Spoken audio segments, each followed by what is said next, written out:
جائے گا جب جہاں سے کچھ بھی نہ پاس ہوگا،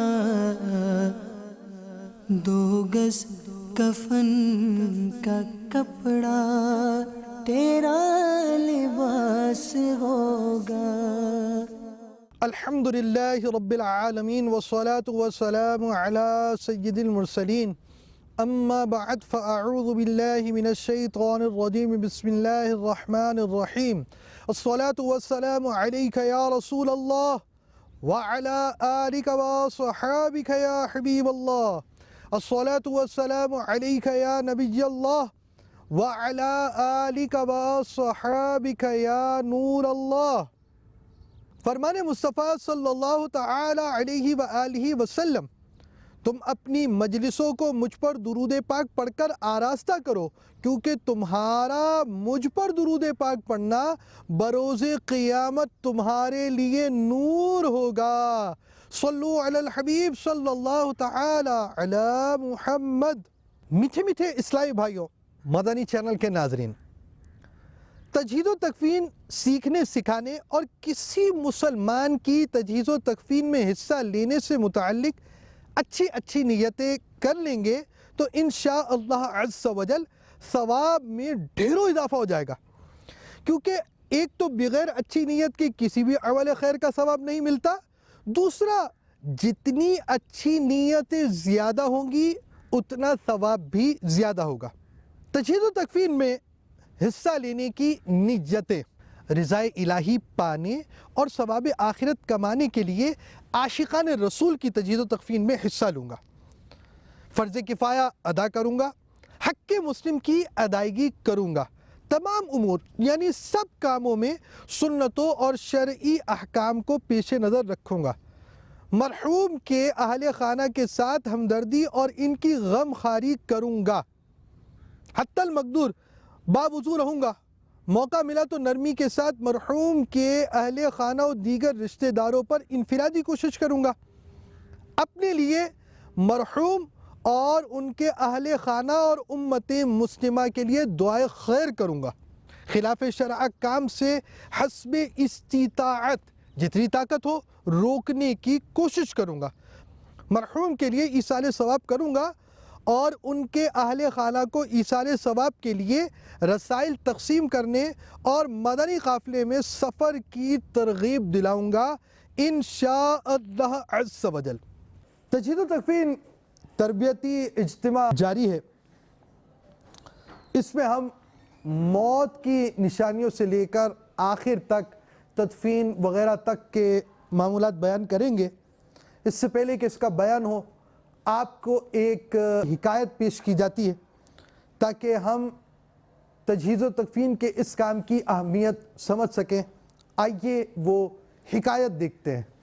باپ کی لاش جلانے کے لیے لکڑیاں لے آؤں، 2001 عیسوی میں ہونے والا یہ واقعہ زمزم نگر حیدرآباد پاکستان سے تعلق رکھتا۔ چنانچہ ایک مالدار شخص کا انتقال ہو گیا، لوگ اس کے عالیشان بنگلے میں جمع تھے۔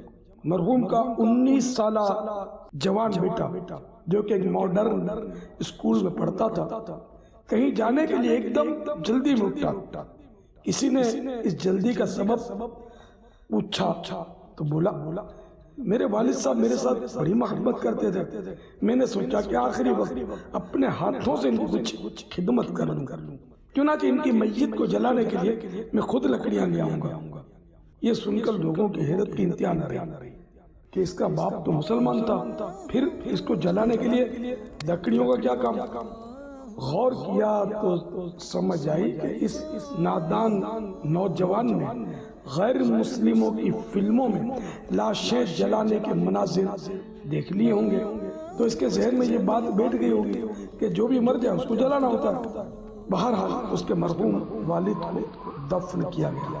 کاش ہم اپنی اولاد کو اسلامی تربیت دینے میں کامیاب رہتے ہیں۔ سب کو چاہیے کہ دعوت اسلامی کے مدنی ماحول سے ہر دم وابستہ رہیں اور خوب سنتیں سیکھیں۔ صلو علی الحبیب صلی اللہ تعالی علی محمد۔ موت کی نشانیاں پائی جائیں تو کیا کریں؟ فرمان مصطفیٰ صلی اللہ تعالی علیہ وآلہ وسلم جس کا آخری کلام لا الہ الا اللہ ہو وہ جنت میں داخل ہوگا۔ فرمان فاروق اعظم رضی اللہ تعالی عنہ تم اپنے قریب المرگ لوگوں کے پاس بوقت موت موجود رہو، انہیں کلمہ طیبہ لا الہ الا اللہ کی تلقین کرو اور ان کے سامنے کلمہ طیبہ کا ذکر کرو، کیونکہ یہ مرنے والے وہ دیکھ رہے ہوتے ہیں جو تم نہیں دیکھتے۔ موت کی علامات پائی جائیں تو 4 کام کیجئے۔ نمبر 1، جب موت کا وقت قریب آئے اور علامتیں پائیں تو مرنے والے کو سیدھی کروٹ لٹا کر منہ قبلے کی طرف کریں۔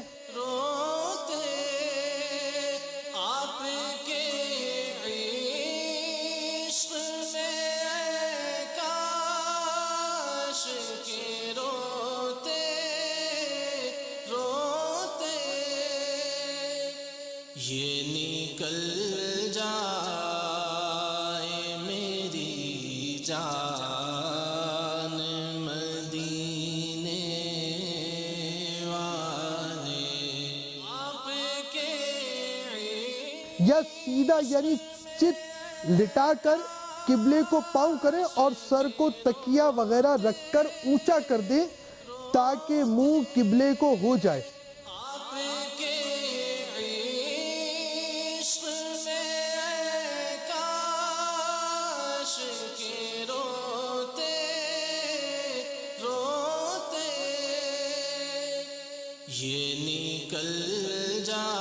اور اگر قبلے کو منہ کرنا دشوار ہو اور تکلیف ہوتی ہو تو جس حالت پر ہے اس پر رہنے دیں۔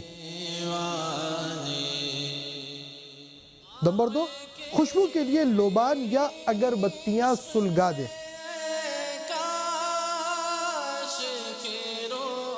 نمبر 3، یاسین شریف کی تلاوت کریں۔ جو وہاں موجود ہوں انہیں چاہیے کہ سر جھکا کر خاموشی سے تلاوت سنیں۔ یاسین والقرآن الحکیم۔ نمبر 4، تلقین کریں، یعنی اس کے پاس بلند آواز سے پڑھیں اشہد ان لا الہ الا اللہ واشہد ان محمد رسول اللہ، تاکہ مرنے والے کو کلمہ شریف یاد آئے اور اس کا آخری کلام کلمہ شریف ہو۔ اشہد ان لا الہ الا اللہ واشہد ان محمد رسول اللہ۔ اشہد ان لا الہ الا اللہ واشہد ان محمد رسول اللہ۔ ہم اپنے سلسلے میں آپ کو شیخ طریقت امیر اہل سنت کی مدنی وصیتیں جو اس موضوع سے مناسب ہوں گی وہ بھی بیان کریں گے۔ امیر اہل سنت کی مدنی وصیت نمبر 1، اگر عالمی نزاع میں پائیں تو اس وقت کا ہر کام سنت کے مطابق کریں، ممکنہ صورت میں سیدھی کروٹ لٹا کر چہرہ قبلہ رو کریں، یاسین شریف بھی سنائیں اور کلمہ طیبہ سینے پر دم آنے تک مسلسل با آواز پڑھا جائے۔ مدنی وصیت نمبر 2 کا حصہ اول، بعد قبض روح بھی ہر معاملے میں سنتوں کا لحاظ رکھیں، مثلا تجہیز و تکفین وغیرہ میں تعجیل یعنی جلدی کرنا اور زیادہ عوام اکٹھی کرنے کے شوق میں تاخیر کرنا سنت نہیں۔ بہار شریعت حصہ 4 میں بیان کیے ہوئے احکام پر عمل کیا جائے۔ مزید تفصیلات جاننے کے لیے مکتبۃ المدینہ کی مطبوعہ کتاب تجہیز و تکفین کا طریقہ صفحہ 73 تا 83 پڑھ لیجئے۔ صلو علی الحبیب صلی اللہ تعالی علی محمد۔ روح قبض ہونے کے بعد کیا کریں؟ فرمان مصطفیٰ صلی اللہ تعالی علیہ وآلہ وسلم، جو کسی غم زدہ شخص سے تعزیت غم خاری کرے گا اللہ پاک اسے تقوی کا لباس پہنائے گا اور روحوں کے درمیان اس کی روح پر رحمت فرمائے گا۔ روح قبض ہونے کے بعد ان 6 مدنی پھولوں پر عمل کیجئے۔ نمبر 1، موت واقع ہوتے ہی میت کی آنکھیں بند کر دیجئے۔ نمبر 2، ایک چوڑی پٹی جبڑے کے نیچے سے سر پر لے جا کر گرا دے دے تاکہ منہ کھلا نہ رہے۔ 3، چہرہ قبلہ رخ کر دیجئے۔ 4، میت کی انگلیاں اور ہاتھ پاؤں سیدھا کر دیجئے۔ 5، دونوں پاؤں کے انگوٹھے ملا کر نرمی سے باندھ دیں۔ 6، میت کے پیٹ پر مناسب وزن کی کوئی چیز مثلا رضائی یا کمبل وغیرہ حسب ضرورت طے کر کر رکھ دیں تاکہ پیٹ پھول نہ جائے۔ آنکھیں بند کرتے ہوئے یہ دعا پڑھیے، بسم اللہ وعلی ملت رسول اللہ۔ مزید مدنی پھول، میت کے پاس تلاوت قرآن مجید جائز ہے جبکہ اس کا تمام بدن کپڑے سے چھپا ہو اور تسبیح و دیگر اذکار میں مطلقاً حرج نہیں۔ پڑوسیوں اور دوست احباب وغیرہ کی اطلاع کے لیے میت کا اعلان کروائیے تاکہ نمازیوں کی کثرت ہو اور وہ اس کے لیے دعا کریں، کیونکہ ان پر حق ہے کہ اس کی نماز پڑھیں اور دعا کریں۔ صلو علی الحبیب صلی اللہ تعالی علی محمد۔ غسل و کفن کی تیاری۔ غسل و تکفین کے لیے رابطہ کرنے والے کو یہ مدنی پھول بھی دیجئے۔ پانی گرم کرنے کا انتظام رکھیے اور غسل کا تختہ،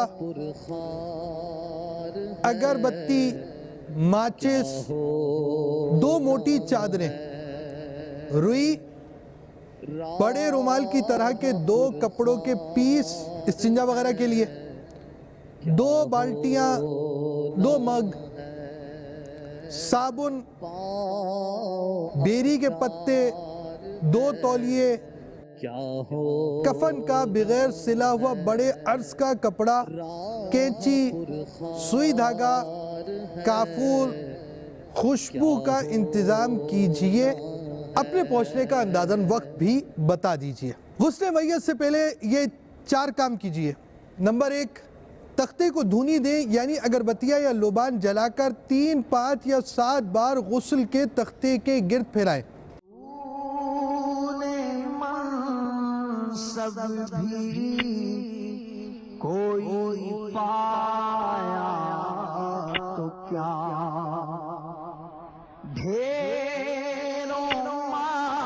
نمبر 2، میت کو تختے پر لٹائیں۔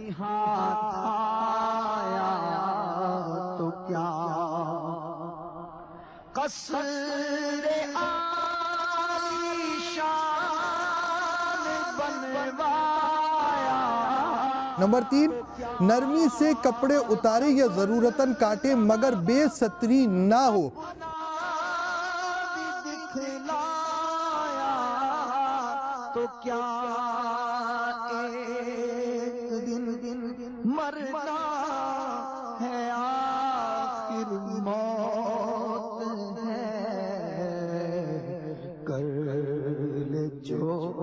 نمبر 4، ناف سے گھٹنوں کے نیچے تک گہرے رنگ کے موٹے کپڑے سے بدن چھپائیں۔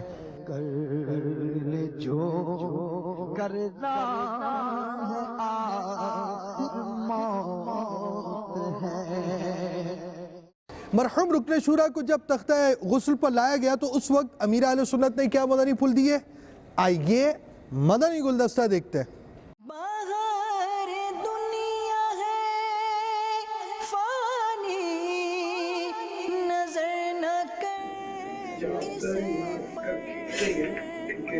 جس میں کوئی نقصان پہنچے گا اس طرح کی فصل چادر سمیت 40 کلو میٹر نہیں پاجامہ نکل آئے گا، جو نکل سکتا ہے وہاں بھی نکال دیا جائے، باقی کپڑا بعد میں پھینک نہیں سکتے، اس کو اگر تلمبو سے تو پاک کھانا پڑے گا۔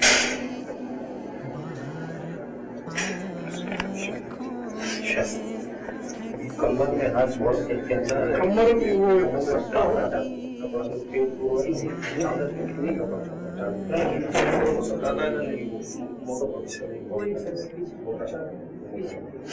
خالی سی ہے۔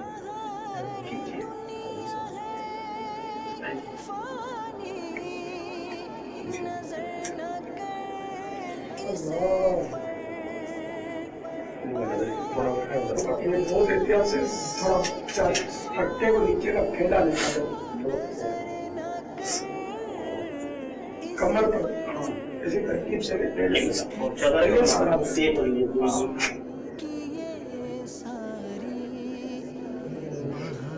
سر کی طرف سے اٹھیں گے پہلے سر کی طرف سے اوپر کرے چادر بہت پھیلا اوپر تک سے نیچے ٹکڑا نیچے کیا اگر چادر نہ بھی رکھنی ہو تو چاروں طرف سے یہ چادر چاروں کی اٹھی ہے چادر جو موجود ہے نا اٹھی ہے ہاں اچھا یہ چادر ہمارا بلند بس ٹھیک ہے اجازت نہیں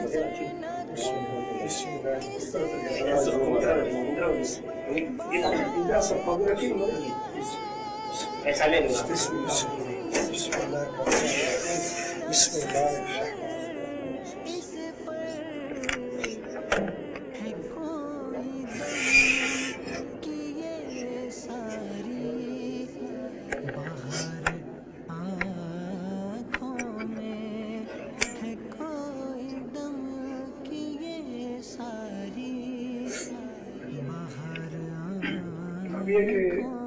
سمجھو ایک تنکا جو بارش ہو رہا ہے ہم تصرف نہیں کر سکتے انہوں نے دو تعویذ میرے پاس دو تعویذ یہ تعویذ بھی ان کے بارش ہو گئی اب یہ کہ جو رسول دیں گے وہ بھی اس میں مخصوص گوئندہ دیں گے باقی سب باہر دیں گے یہ اپنی سکر غریب ہے اس کے لیے اپنے چادریں کو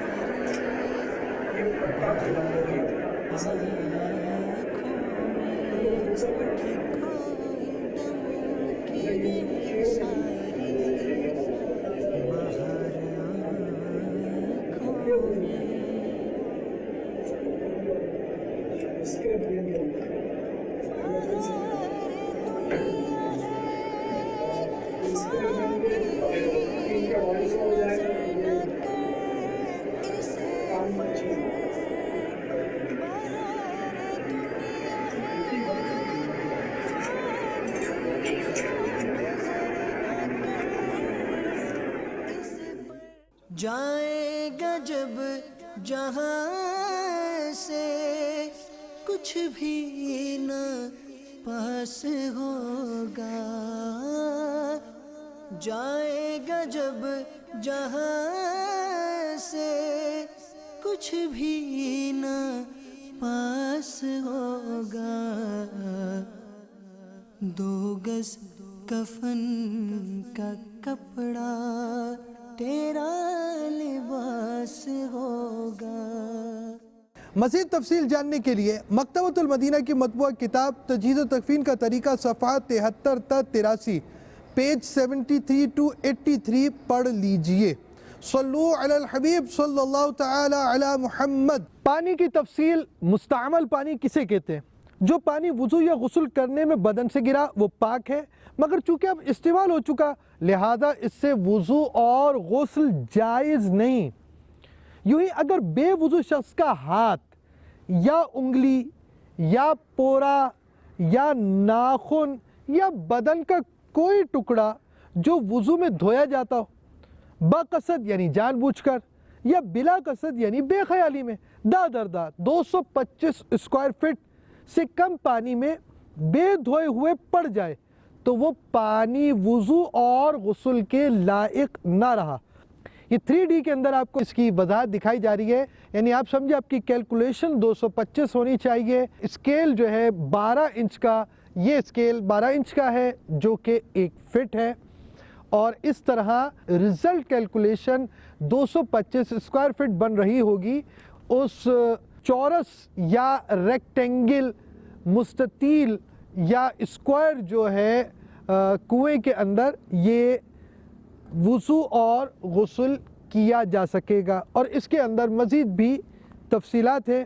گول دائرے کے تعلق سے سرکمفیرنس یعنی گولائی 53.1735 فٹ اور ڈایامیٹر ایک دیوار سے دوسری دیوار کا فاصلہ 16.92565 فٹ۔ یاد رہے کہ 1 فٹ 12 انچ کا ہوتا ہے۔ مزید مدنی پھولوں کا بھی سلسلہ جاری ہے۔ اسی طرح جس شخص پر نہانا فرض ہے اس کے جسم کا کوئی بے دھلا ہوا حصہ دردہ سے کم پانی سے چھو جائے تو وہ پانی وضو اور غسل کے کام کا نہ رہا۔ اگر دھلا ہوا ہاتھ یا بدن کا کوئی حصہ پڑ جائے تو حرج نہیں۔ تفصیل جاننے کے لیے مکتبۃ المدینہ کی کتاب تجہیز و تکفین کا طریقہ صفحہ 305 تا 308 305 to 308 پڑھ لیجئے اور سلسلہ وضو کا طریقہ دیکھ لیجئے۔ غسل میت میں اسراف سے بچنے اور پانی کم خرچ کرنے کے لیے مدنی پھول۔ اسراف شیطانی کام ہے۔ حضرت سیدنا انس رضی اللہ تعالی عنہ سے روایت ہے، وضو میں بہت سا پانی بہانے میں کچھ خیر یعنی بھلائی نہیں اور وہ کام شیطان کی طرف سے ہے۔ میت کو غسل دیتے وقت بھی پانی استعمال کرنے میں انتہائی محتاط انداز اپنائیے اور اسراف سے بچنے کی ہر ممکن کوشش کیجیے، ورنہ بے توجہی میں بہت سارا پانی ضائع ہوگا۔ غسل میت کے لیے لوٹا استعمال کیجیے۔ فوارے، شاور یا پائپ سے غسل دینا پڑ جائے تو پانی کا بہاؤ مناسب رکھیے۔ اور اب 3 بار دھونے کی حاجت بھی نہیں کہ بہتے پانی میں عضو دھوتے وقت تھوڑا سا توقف یعنی ذرا سی دیر پانی بہائے رکھیں کہ تسلیس 3 مرتبہ کی سنت ادا ہو جائے گی۔ غسل میت میں گٹوں تک ہاتھ دھلانا، کلی، ناک میں پانی ڈالنا وغیرہ نہیں ہے، لہذا اس سے بچیں۔ میت کے دانتوں، مسوڑوں اور ناک کے نتنوں وغیرہ میں روئی کی پھریری سے صاف کرنے کے لیے لوٹے سے تھوڑا سا پانی کافی ہے۔ حسب ضرورت روئی بھگوئیں اور کام میں لائیں۔ ہتھیلی میں روئی رکھ کر اوپر سے پانی بہانے میں پانی زیادہ خرچ ہوگا۔ کسی برتن، بالٹی، ٹب وغیرہ میں محتاط اندازے سے اتنا ہی پانی لیں جس سے سنت کے مطابق غسل ہو جائے۔ استنجا کراتے وقت نجاست نہ ہونے کی صورت میں تھوڑا پانی کفایت کرتا ہے۔ امیر اہل سنت فرماتے ہیں، غور و فکر کیجئے کہ ایسی صورت متعین یعنی مقرر ہو جائے کہ وضو اور غسل بھی سنت کے مطابق ہو اور پانی بھی کم سے کم خرچ ہو۔ اپنے آپ کو ڈرائیے کہ قیامت میں ایک ایک ذرے اور قطرے قطرے کا حساب ہونا ہے۔ مزید معلومات کے لیے شیخ طریقت امیر اہل سنت کے رسالے وضو کا طریقہ کا مطالعہ فرمائیے۔ تجہیز و تکفین کا طریقہ صفحہ 309 تا 311 کا مطالعہ کیجئے۔ 309 to 311 اردو تجہیز و تکفین کا مطالعہ فرمائیے۔ صلو علی الحبیب صلی اللہ تعالی علی محمد۔ غسل میت، فرمان مصطفیٰ صلی اللہ تعالی علیہ وآلہ وسلم، لذتوں کو مٹانے والی یعنی موت کو کثرت سے یاد کرو۔ غسل میت کے 7 مراحل۔ نمبر 1، استنجا کرانا۔ استنجا کروانے والا اپنے ہاتھ پر کپڑا لپیٹ لے۔ میت کے وضو میں چونکہ کلی اور ناک میں پانی ڈالنا نہیں، لہذا روئی بھگو کر دانتوں، مسوڑوں، ہونٹوں اور نتنوں پر پھیرنا۔ نمبر 2، وضو کرانا یعنی 3 بار چہرہ، 3 بار کونیوں سمیت دونوں ہاتھ دھلانا، 1 بار پورے سر کا مسح کرنا، 3 بار دونوں پاؤں دھلانا۔ نمبر 3، داڑھی اور سر کے بال دھونا۔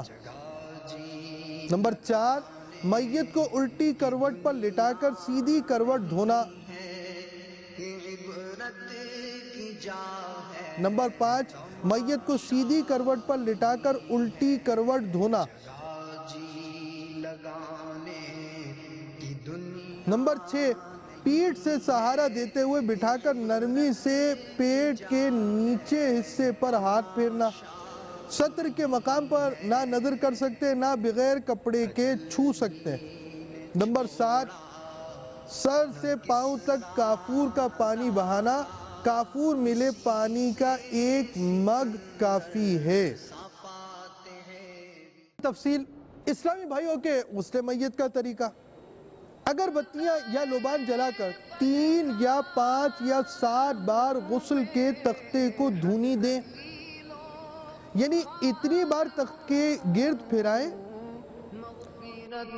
فرما الہی تو بڑا غفار ہے، مغفرت فرما الہی تو بڑا. تخت پر میت کو اس طرح لٹائے جیسے قبر میں لٹاتے ہیں. مغفرت فرما الہی تو بڑا غفار ہے. ناف سے گھٹنوں سمیت کپڑے سے چھپا دے. آج کل غسل کے دوران سفید کپڑے اڑاتے ہیں اور اس پر پانی لگنے سے میت کے سطر کی بے پردگی ہوتی ہے، لہٰذا کتھئی یا گہرے رنگ کا اتنا موٹا کپڑا ہو کہ پانی پڑنے سے سطر نہ چمکے. کپڑے کی 2 تہہ کرنے تو زیادہ بہتر ہے. زار ہے رات دن پھر بھی گناہوں کا گرم بازار ہے، غلبہ شیطان. پردے کی تمام تر احتیاط اور نرمی سے میت کا لباس اتار لیں. اتوار ہے موت کے جھٹکوں پہ جھٹکے آ رہے. اب نہلانے والا اپنے ہاتھ پر کپڑا لپیٹ کر پہلے دونوں طرف استنجا کروائے، یعنی پانی سے دھوئے. کے عالم میں گھرا بیمار ہے. پھر نماز جیسا وضو کروائے. میت کے وضو میں پہلے گٹوں تک ہاتھ دھونا، کلی کرنا اور ناک میں پانی ڈالنا نہیں ہے. البتہ کپڑے یا روئی کی پھریری بھگو کر دانتوں، مسوڑوں، ہونٹوں اور نتنوں سے پھیر دے. مسکراتے آئیے جاں بلب شاہ مدینہ طالب دیدار. منہ پھر کونیوں سمیت دونوں ہاتھ 3 بار دھلائیں. پھر سر کا مسح کریں. پھر 3 بار دونوں پاؤں دھلائیں. طالب دیدار ہے، غسل دینے کے لیے غسال بھی اب آ چکا. غسل میت ہو رہا ہے اور کفن تیار ہے. یا سارا جسم میرا دھل گیا،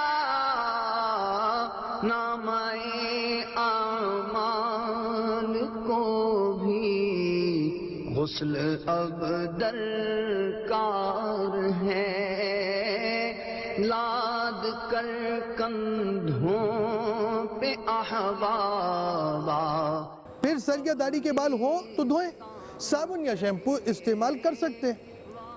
واسطے تدفین کے گہرا گڑھا تیار ہے. اب بائیں یعنی الٹی کروٹ پر لٹا کر بیری کے پتوں کا جوش دیا ہوا جو اب نیم گرم رہ گیا ہو، اور یہ نہ ہو تو خالص نیم گرم پانی سر سے پاؤں تک بہائیں کہ تختے تک پہنچ جائے. کوئی رشتے دار ہے خواب میں بھی ایسا پھر سیدھی کروٹ لٹا کر اسی طرح کریں. کھانا تھا جیسا اندھیرا ہماری قبر میں سر. پھر ٹیک لگا کر بٹھائیں اور نرمی کے ساتھ نیچے کو پیٹ کے نچلے حصے پر ہاتھ پھیریں اور کچھ نکلے تو دھو ڈالیں. قبر روشن کیجئے یا رسول اللہ. دوبارہ وضو اور غسل کی حاجت نہیں. پھر آخر میں سر سے پاؤں تک کافور کا پانی بہائیں، پھر کسی پاک کپڑے سے بدن آہستہ سے پوچھ دے۔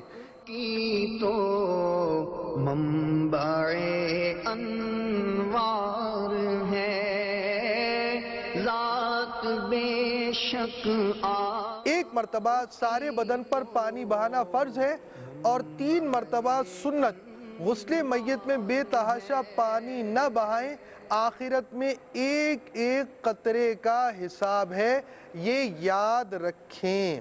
صلو علی الحبیب صلی اللہ تعالی علی محمد۔ اسلامی بہنوں کے غسل میت میں اضافہ، کیل، بندے یا کوئی اور زیور بھی نرمی سے اتار لیں۔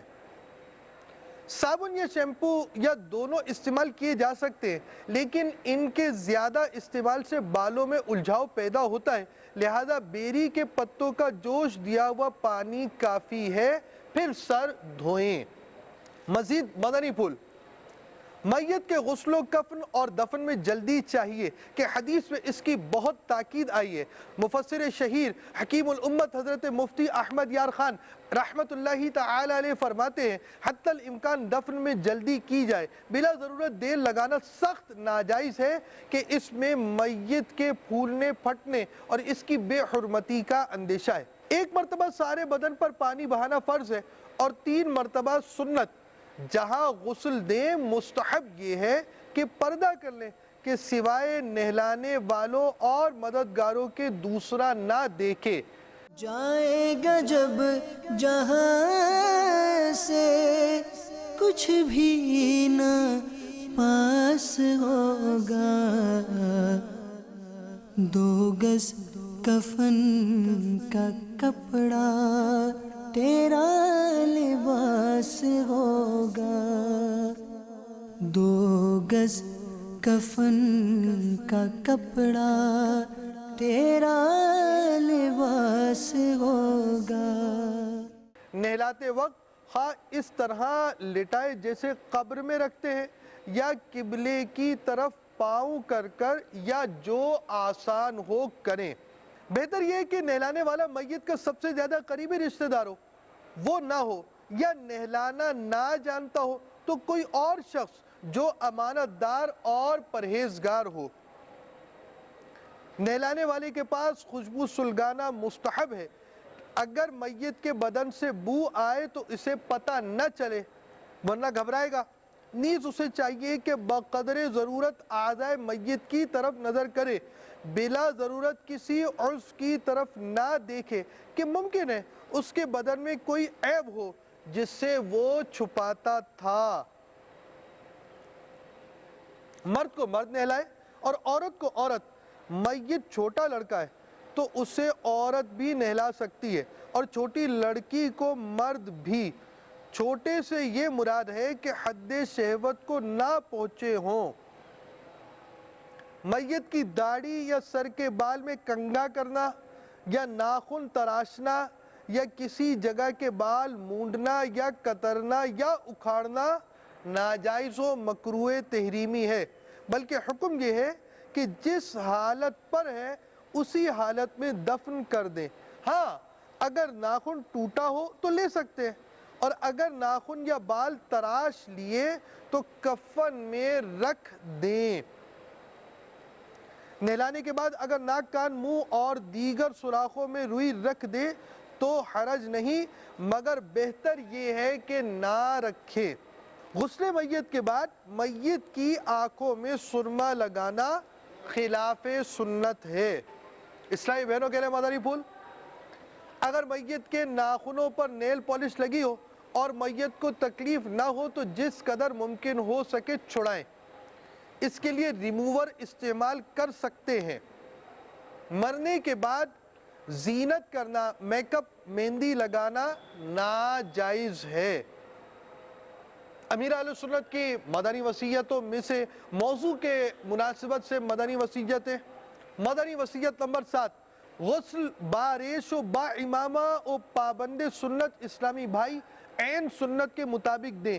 سادات کرام اگر گندے وجود کو غسل دیں تو امیر اہل سنت فرماتے ہیں تو سگے مدینہ عرف عین اسے اپنے لیے بے ادبی تصور کرتا ہے۔ مدنی وصیت نمبر 8، غسل کے دوران ستر عورت کی مکمل حفاظت کی جائے۔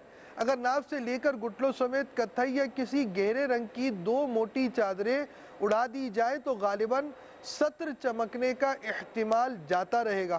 ہاں، پانی ظاہری جسم کے ہر حصے بلکہ روئے کی جڑ سے لے کر نوک پر بہانا لازمی ہے۔ مدنی وصیت نمبر 9، کفن اگر آب زمزم یا آب مدینہ بلکہ دونوں سے تر کیا ہوا ہو تو سعادت ہے۔ کاش کوئی سید صاحب سر پر سبز امامہ شریف سجا دیں۔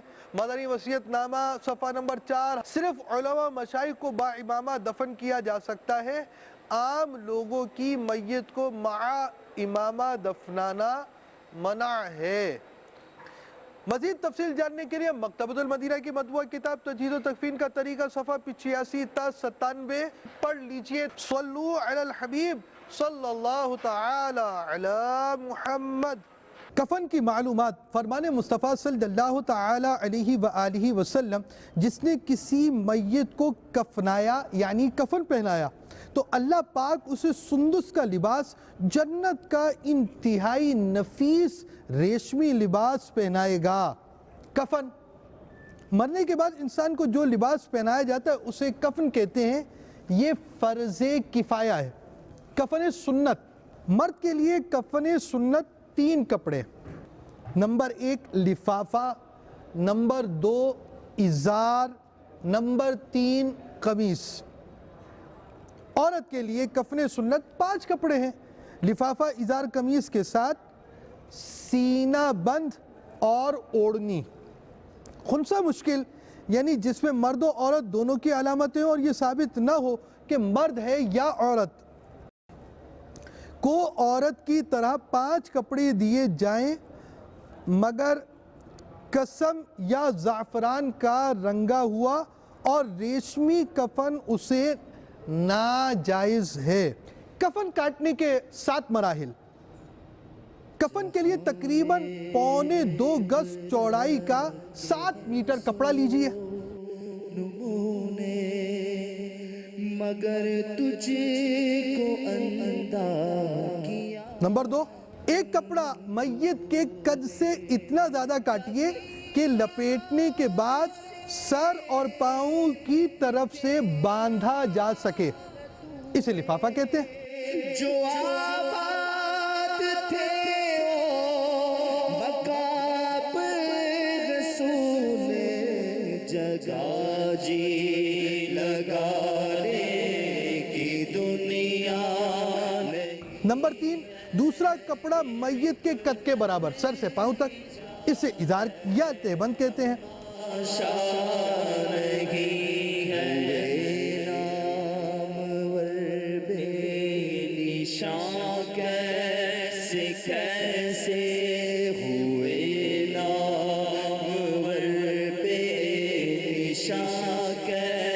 نمبر 4، قمیص۔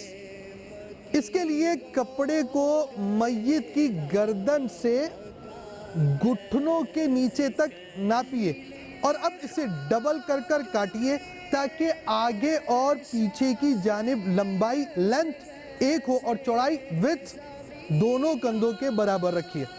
اس میں چاک اور آستین نہیں، جو آپ کے بٹنز لگتے ہیں اس کو چاک کہا جاتا ہے، اس میں چاک نہیں ہوتا، اور اس کے ساتھ ساتھ یہ آستینیں جو ہاتھ کی ہوتی ہیں وہ بھی نہیں ہوں گی۔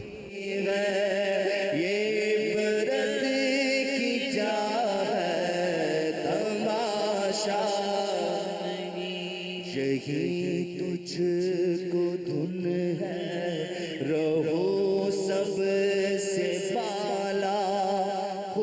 مرد کے قمیص یعنی کفنی میں گلا بنانے کے لیے درمیان سے کندھوں کی جانب تجھ کو دھن ہے رہو سب سے بالا، ہو زینت نرانی، ہو فیشن نرانی، جیا کرتا ہے کیا یوں ہی مرنے والا۔ اور عورت کی قمیص سے سینے کی جانب اتنا چیرا یعنی کٹ لگایا جائے کہ قمیص پہنتے وقت گردن سے بآسانی گزر جائے۔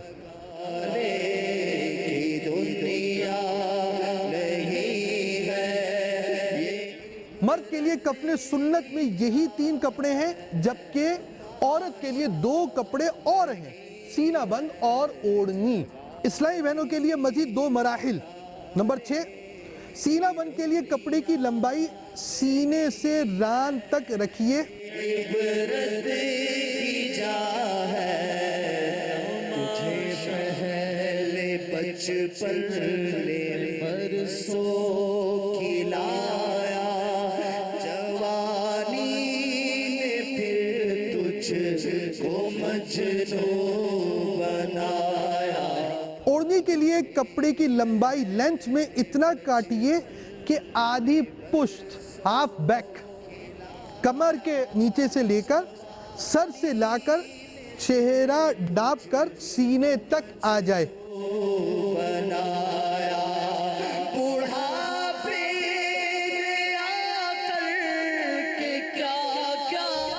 اور چوڑائی وتھ اس کی ایک کان کی لو سے دوسرے کان کی لو تک، 1 eyebrow to second one۔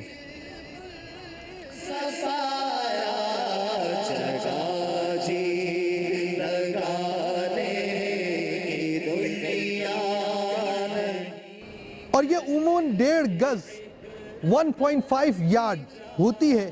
اسے قمیص کی چوڑائی سے بچنے والے کپڑے سے بھی بنایا جا سکتا ہے۔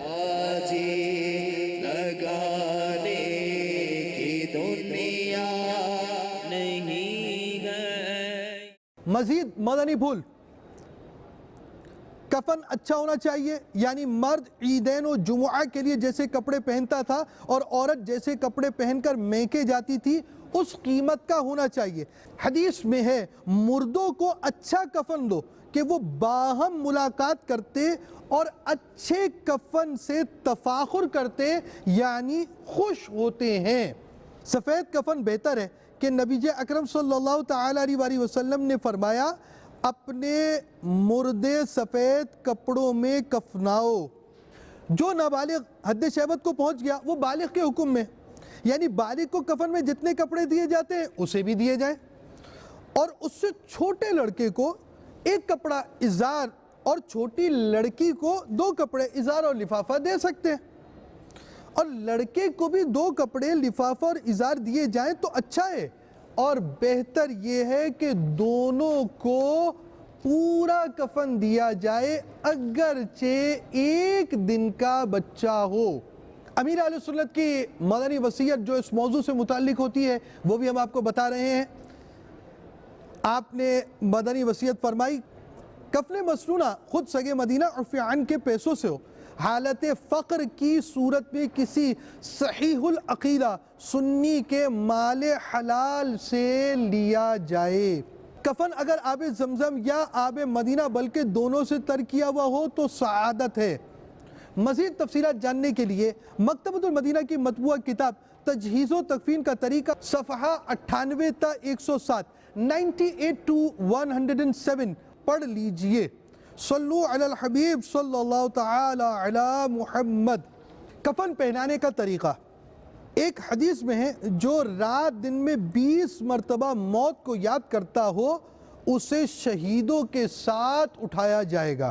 کفن پہنانے کی نیتیں رضا الہی پانے اور ثواب آخرت کمانے کے لیے میت کو کفن پہناؤں گا، فرض کفایہ ادا کروں گا، ضرورتاً تکفین یعنی کفن پہنانے سے قبل معاونین کو کفن پہنانے کا طریقہ اور سنتیں بتاؤں گا، تختہ غسل سے کفن پر رکھتے ہوئے انتہائی احتیاط اور نرمی برتوں گا، اور اس وقت ستر پوشی کا خاص خیال رکھوں گا۔ سینے پر لا الہ الا اللہ محمد رسول اللہ صلی اللہ تعالی علیہ وآلہ وسلم لکھوں گا۔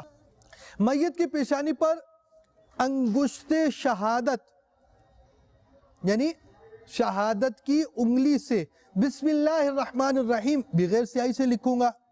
عطر یا خوشبو لگاؤں گا۔ آب زمزم میسر ہونے کی صورت میں کفن اور چہرے پر چھڑکوں گا۔ کفن پہنانے کے 9 مراحل۔ نمبر 1، کفن کو دھونی دینا۔ سے کنارہ نمبر 2، کفن باندھنے کے لیے دھجیاں رکھنا کہ جس کے ذریعے باندھا جاتا ہے۔ کفن بچھانا، سب سے پہلے لفافہ یعنی بڑی چادر، پھر ازار یعنی اس سے چھوٹی چادر قد کے برابر، پھر قمیض بچھانا۔ یا رب عورت کے کفن میں سب سے پہلے سینہ بند، سے پھر لفافہ، میں کروں پھر ازار، یا رب پھر اوڑھنی نیک کب اے اور پھر قمیص بچھے گی۔ اللہ بنوں گا۔ میت کو کفن پر رکھنا، نرمی سے رکھیے، اب بھی بے ستری نہ ہونے پائے۔ اے میرے اللہ شہادت کی انگلی سے سینے پر پہلا کلمہ، دل پر یا رسول اللہ لکھنا۔ یاد رہے کہ یہ لکھنا روشنائی سے نہ ہو۔ قمیص پہنانا، پیشانی پر شہادت کی انگلی سے بسم اللہ الرحمن الرحیم لکھنا۔ ناف و سینے کے درمیانی حصہ کفن پر مشائخ کے نام لکھنا۔ عورت کو قمیص پہنا کر اس کے بال 2 حصے کر کر سینے پر ڈالنا۔ میں شفا پاؤں گا۔ پھر اوڑھنی پہنانا۔ اعضائے سجود یعنی جن اعضاء پر سجدہ کیا جاتا ہے ان پر کافور لگانا۔ پھر تہبند الٹی جانب سے پھر سیدھی جانب سے لپیٹے۔ بیمار مدینہ لفافہ یعنی بڑی چادر پہلے الٹی طرف سے پھر سیدھی طرف سے لپیٹنا۔ عورت کے کفن میں آخر میں سینہ بند سینے کے اوپر والے حصے سے ران تک لا کر کسی ڈوری سے باندھیں۔ پیش نظر تفصیل، مرد کو کفن پہنانے کا طریقہ، کفن کو 3 یا 5 یا 7 بار دھونی دینا۔ کی شام ڈھلتی جا رہی ہے، پھر اس طرح بچھائیں کہ پہلے لفافہ یعنی بڑی چادر، اس پر تہبند اور اس کے اوپر کفنی رکھیں۔ کی شام ڈھلتی جا رہی ہے، ہائے نفس گرم روز و شب گناہوں کا۔ اب میت کو اس پر لٹائیں اور کفنی پہنائیں یعنی قمیص۔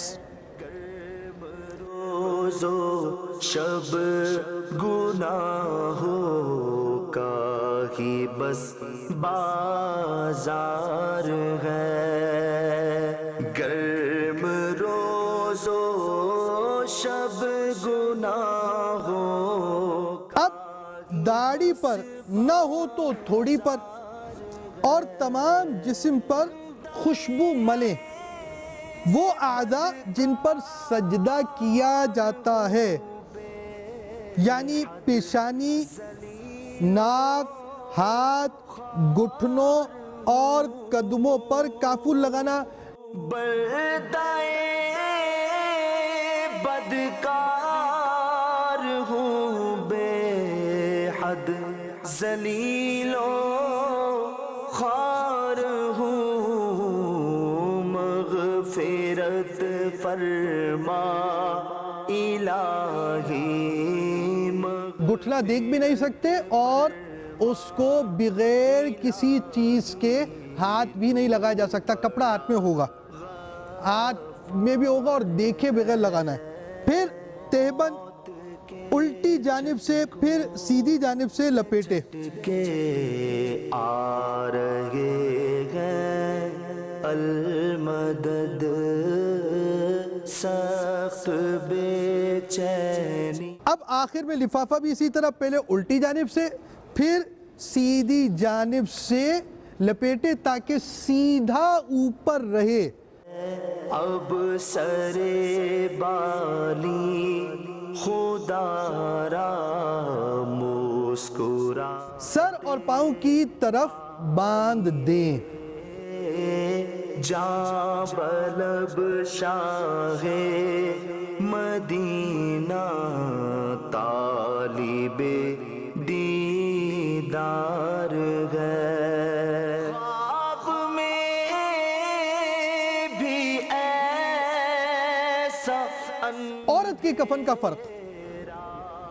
عورت کے کفن میں سب سے پہلے سینہ بند، پھر لفافہ، پھر ازار، پھر اوڑھنی اور پھر قمیص بچھے گی. ایسا اندھیرا کبھی دیکھا نہ تھا، جیسا اندھیرا ہماری قبر میں سرکار ہے، جیسا اندھیرا ہماری قبر میں سرکار ہے. یا رسول اللہ آ کر قبر رو. اب میت کو اس پر لٹائیں اور کفنی پہنائیں.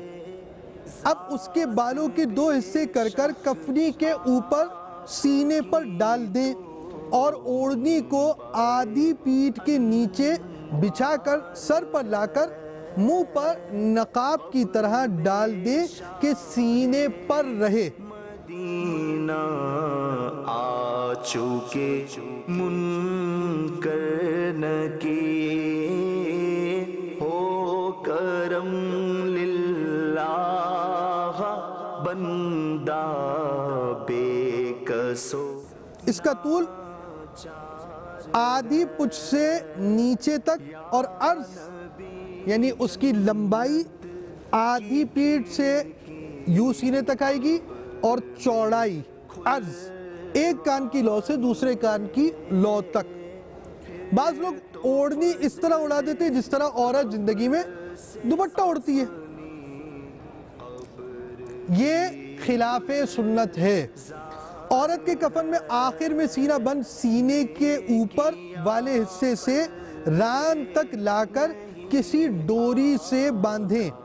شفاعت کیجئے آپ کی نظر کرم ہوگی تو بیڑا پار ہے. یا نبی عطار کو جنت میں دے اپنا جوان. سیتا صدیق کا جو تیرا یار غار ہے. آج کل عورتوں کے کفن میں بھی لفافہ ہی آخر میں رکھا جاتا ہے، تو اگر کفنی کے بعد سینہ بند رکھا جائے تو بھی کوئی مذائقہ نہیں، مگر افضل یہ ہے کہ سینہ بند سب سے آخر میں ہو. مزید مدنی پھول. میت کے دونوں ہاتھ کروٹوں میں رکھیں، سینے پر نہ رکھیں کہ یہ کفار کا طریقہ ہے. بعض جگہ ناف کے نیچے اس طرح رکھتے جیسے نماز کے قیام میں، یہ بھی نہ کریں. موضوع کے مناسبت سے امیر اہل سنت کی مدنی وصیتیں. امیر اہل سنت کی مدنی وصیت نمبر 10. بعد غسل میت کفن میں چہرہ چھپانے سے قبل پہلے پیشانی پر انگشت شہادت، پہلی انگلی جو ہوتی ہے اس سے بسم اللہ الرحمن الرحیم لکھیے مدنی وصیت نمبر 11 اسی طرح سینے پر لا الہ الا اللہ محمد الرسول اللہ صلی اللہ تعالی علیہ وآلہ وسلم. مدنی وصیت نمبر 12 دل کی جگہ پر یا رسول اللہ صلی اللہ تعالی علیہ وآلہ وسلم. مدنی وصیت نمبر 13 ناف اور سینے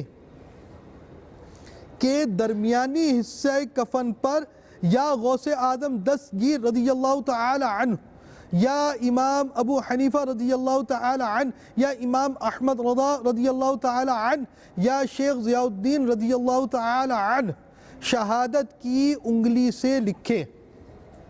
مدنی وصیت نمبر 14 نیز ناف کے اوپر سے لے کر سر تک تمام حصہ کفن پر علاوہ پشت کے مدینہ مدینہ لکھا جائے. یاد رہے یہ سب کچھ روشنائی سے نہیں صرف شہادت کی انگلی سے لکھنا ہے اور زہ نصیب کوئی سید صاحب لکھیں.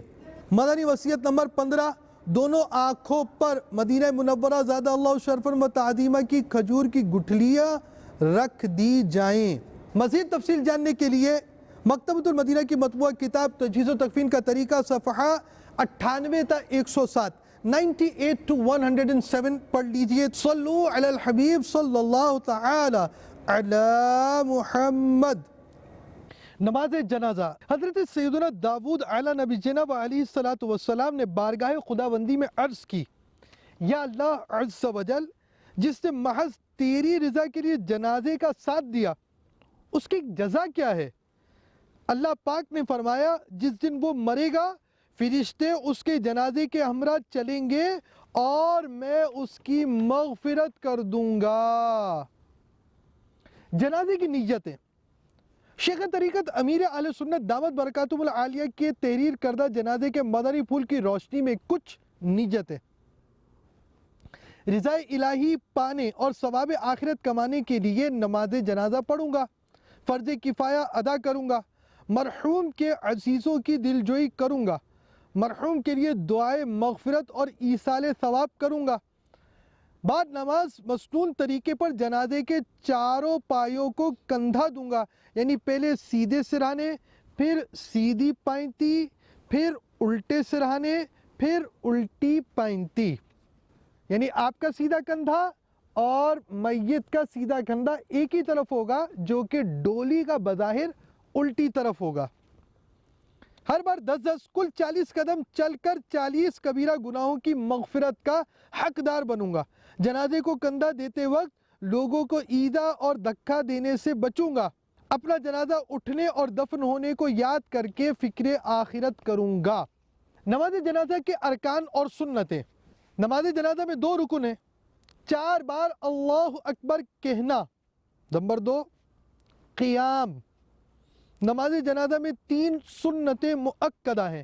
نمبر 1 ثنا. نمبر 2 درود شریف. نمبر 3 میت کے لیے دعا. نماز جنازہ کے 6 مدنی پھول. نمبر 1 نیت کرنا. اس طرح کہ میں نیت کرتا ہوں اس جنازے کی نماز کی واسطے اللہ پاک کے، دعا اس میت کے لیے، پیچھے اس امام کے. نیت کر لیجئے. اب اللہ اکبر کہتے ہوئے فوراً حسب معمول ناف کے نیچے ہاتھ باندھ لیں اور ثنا یعنی سبحانک اللہم آخر تک پڑھیں. نماز جنازہ کی ثنا میں وَتَعَالَى جَدُّكَ کے بعد وَجَلَّ ثَنَاؤُكَ وَلَا إِلَهَ غَيْرُكَ پڑھنا ہے. اللہ اکبر.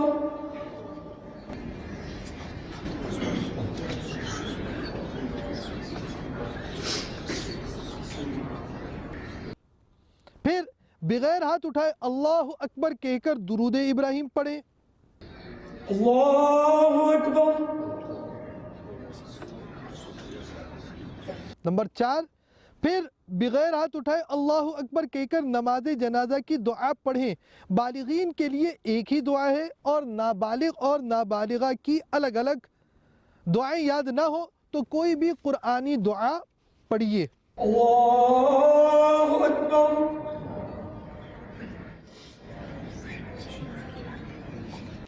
نمبر 5 پھر بغیر ہاتھ اٹھائے اللہ اکبر کہہ کر دونوں ہاتھ لٹکا دیں۔ نمبر 6، پھر دونوں طرف سلام پھیر دیں۔ اللہ اکبر، السلام علیکم ورحمۃ اللہ، السلام علیکم ورحمۃ اللہ۔ مزید مدنی پھول، حضرت سیدنا مالک بن انس رضی اللہ تعالیٰ عنہ کو بعد وفات کسی نے خواب میں دیکھ کر پوچھا ما فعل اللہ بک، یعنی اللہ پاک نے آپ کے ساتھ کیا سلوک کیا؟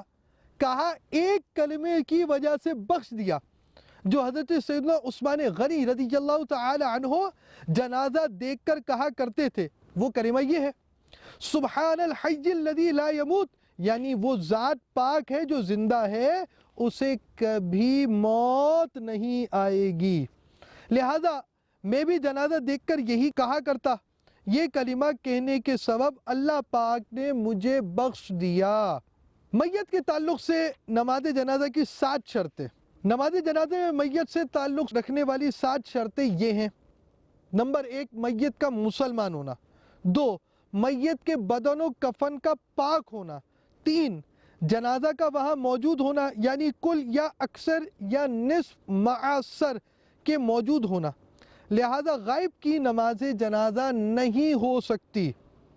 نمبر 4، جنازہ زمین پر رکھا ہونا یا ہاتھ پر ہو مگر قریب ہو، اگر جانور وغیرہ پر لدا ہو نماز نہ ہوگی۔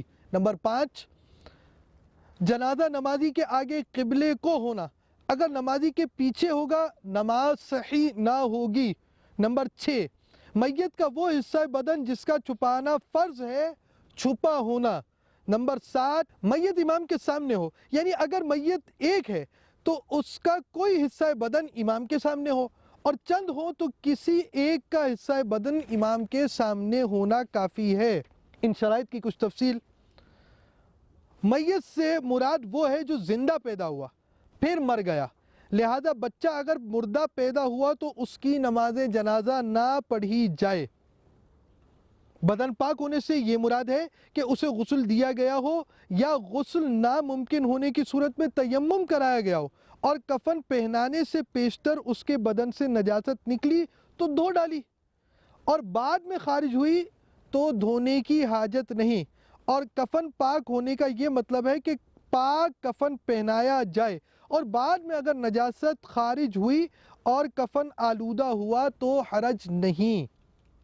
اگر جنازہ الٹا رکھا، یعنی امام کے داہنے میت کا قدم ہو، یعنی جس طرف سر ہوتا ہے اس جگہ قدم ہو، تو نماز ہو جائے گی، مگر جان بوجھ کر ایسا کیا تو گناہگار ہوئے۔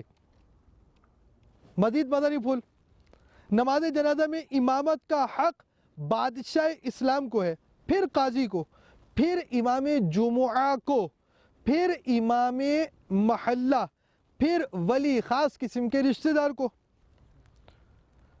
امام محلہ کا ولی پر تقدم بطور استحباب ہے، اور یہ بھی اس وقت ہے کہ ولی سے افضل ہو، ورنہ ولی بہتر ہے۔ نماز جنازہ کے بعد صفیں توڑ کر میت کے لیے مختصراً دعا کیجئے۔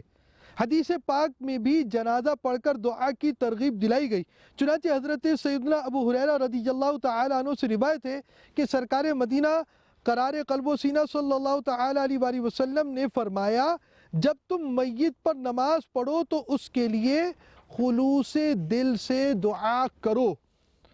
مفسر شہیر حکیم الامت حضرت مفتی احمد یار خان رحمت اللہ تعالی علیہ اس حدیث پاک کے تحت فرماتے ہیں دعا بعد نماز جنازہ سنت رسول اللہ بھی ہے اور سنت صحابہ بھی صلی اللہ تعالی علیہ وآلہ وسلم و رضی اللہ تعالی عنہم اجمعین۔ چنانچہ نبی کریم صلی اللہ تعالی علیہ وآلہ وسلم نے شاہ حبشہ نجاشی کی نماز جنازہ پڑھی اور بعد میں دعا مانگی۔ حضرت عبداللہ بن سلام رضی اللہ تعالیٰ عنہ ایک جنازے پر پہنچے، نماز ہو چکی تھی، تو آپ نے حاضرین سے فرمایا کہ نماز تو پڑھ چکے ہو، میرے ساتھ مل کر دعا تو مانگ لو۔ جن فقہاء کرام رحمہم اللہ السلام نے اس دعا سے منع کیا ہے، اس کی صورت یہ ہے کہ سلام کے بعد یوں ہی کھڑے کھڑے دعا مانگی جائے، جس سے آنے والے کو نماز کا دھوکہ ہو، یا بہت لمبی دعائیں مانگی جائیں جس سے بلا وجہ دفن میں بہت دیر ہو جائے۔ اے اللہ، ابو جنید حاجی زمزم رضا کی مغفرت فرما۔ یا اللہ، ان کی قبر نور مصطفیٰ صلی اللہ تعالی علیہ وآلہ وسلم سے روشن ہو جائے۔ الہ العالمین، مرحوم نے دعوت اسلامی کی بڑی خدمت کی، خصوصاً مدنی انعامات، قفل مدینہ کے خاص داعی تھے، خاموشی اور نگاہوں کی حفاظت کے۔ یا الہ العالمین، ان کی قبر کو محبوب کے نور سے پر نور کر دے۔ یا اللہ، ان کی قبر کو جنت کا باغ بنا دے۔ الہ العالمین، ان کی بے حساب بخشش کر دے اور ان کی قبر بس جنت کا باغ بنی رہے۔ یا الہ العالمین، پیارے حبیب کی ساری امت کی مغفرت فرما، آمین، بجاہ النبی الامین صلی اللہ تعالی علیہ وآلہ وسلم۔ مسبوق یعنی جس کی بعض تکبیریں فوت ہو گئی ہوں، لیٹ آئے، اپنی باقی تکبیریں امام کے سلام پھیرنے کے بعد کہے، اور اگر یہ اندیشہ ہو کہ دعا وغیرہ پڑے گا تو لوگ پوری کرنے سے قبل جنازے کو کندھا دے کر اٹھ چلیں گے، تو صرف تکبیریں کہہ لے، دعا وغیرہ چھوڑ دے۔ چوتھی تکبیر کے بعد جو شخص آیا وہ جب تک امام نے سلام نہیں پھیرا شامل ہو جائے، اور امام کے سلام کے بعد 3 بار اللہ اکبر کہے۔ اللہ اکبر، اللہ اکبر، السلام علیکم ورحمۃ اللہ، اللہ اکبر، السلام علیکم ورحمۃ اللہ، اللہ اکبر، السلام علیکم ورحمۃ اللہ، السلام علیکم ورحمۃ اللہ۔ جوتا پہن کر اگر نماز جنازہ پڑھے تو جوتے اور زمین دونوں کا پاک ہونا ضروری ہے، اور جوتا اتار کر اس پر کھڑے ہو کر پڑھے تو جوتے کے تلے کا اور زمین کا پاک ہونا ضروری نہیں۔ میرے آقا اعلیٰ حضرت رحمت اللہ تعالی علیہ ایک سوال کے جواب میں ارشاد فرماتے ہیں، اگر وہ جگہ پیشاب وغیرہ سے ناپاک تھی، یا جن کے جوتوں کے تلے ناپاک تھے، اور اس حالت میں جوتا پہنے ہوئے نماز پڑھی، ان کی نماز نہ ہوئی۔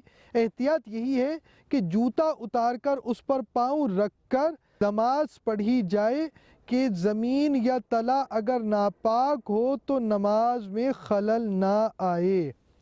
صلو علی الحبیب صلی اللہ تعالی علی محمد۔ امیر اہل سنت کی مدنی وصیت نمبر 18، جنازہ کوئی صحیح العقیدہ سنی عالم باعمل یا کوئی سنتوں کے پابند اسلامی بھائی یا اہل ہوں تو اولاد میں سے کوئی پڑھا دے، مگر خواہش یہ ہے کہ سادات کرام کو فوقیت دی جائے۔ مزید تفصیل جاننے کے لیے مکتبۃ المدینہ کی مطبوعہ کتاب تجہیز و تکفین کا طریقہ صفحہ 108 تا 119 پڑھ لیجئے۔ مزید سلسلہ نماز جنازہ کا طریقہ بھی دیکھ لیجئے۔ صلو علی الحبیب صلی اللہ تعالی علی محمد۔ جنازہ کو کندھا دینا، حدیث پاک میں ہے، جو جنازہ لے کر 40 قدم چلے اس کے 40 کبیرہ گناہ مٹا دیے جائیں گے۔ نیز حدیث شریف میں ہے، جو جنازے کے چاروں پایوں کو کندھا دے، اللہ پاک اس کی حتمی یعنی مستقل مغفرت فرما دے گا۔ جنازہ کو کندھا دینے کے 6 مدنی پھول۔ جنازہ لے چلنے میں سرہانے آگے ہونا چاہیے، سر آگے ہو، اور ایک کے بعد ایک چاروں پایوں کو اس طرح کندھا دے۔ پہلے سیدھے سرہانے کندھا دیتے ہوئے یوں کہ میت کا سیدھا کندھا، آپ کے بھی سیدھا کندھا، 10 قدم چلیں۔ کعبے کے بدروں دو جا تم پہ، پھر سیدھے پاؤں کی طرف سے کندھا دیتے ہوئے 10 قدم چلیں۔ طیبہ کے شمس و ضحا